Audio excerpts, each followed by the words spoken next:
It's all about follow the leader, or maybe it's about follow your ace. And Luis Severino, the guy who couldn't get out of his own way last year as a starter, he is the Yankee ace. Make no mistake about it. I think the Yankees got a chance to exhale last night when they won, Bob. They felt better about themselves. They know that they've been dominant at home, and you want to continue that theme today, and I think you're right. Severino is the guy to do that. He's been more confident this year. He's been more consistent this year.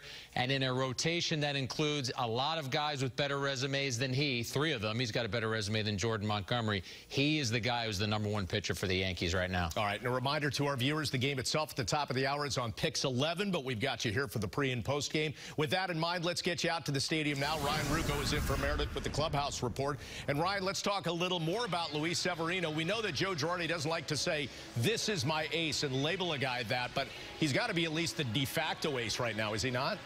It definitely feels that way, Bob, especially when you see the confidence that Joe Girardi and the rest of the Yankees have in Severino. In fact, when I talked to Dellin Betances today about whether or not he would be available for more than 3 outs, he said, well, Luis is pitching. I won't be needed for more than 3 outs. That's how confident he is. Severino will get deep into games. And this year, Severino has completed at least 7 innings 7 times. He's given up 3 earned runs or fewer in 10 of his 13 starts. So I asked Joe Girardi, what has surprised him most about his young right-hander?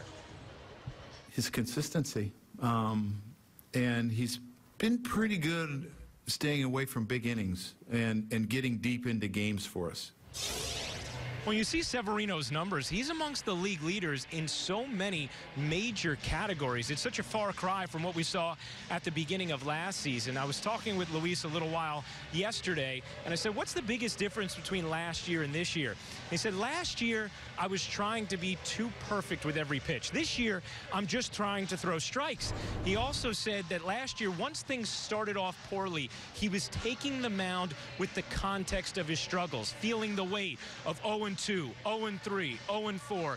This year, he's been able to simplify things. When I asked Larry Rothschild what has stood out most to him about Severino's season, he said fastball command. It's allowed him to limit damage and get deep into games.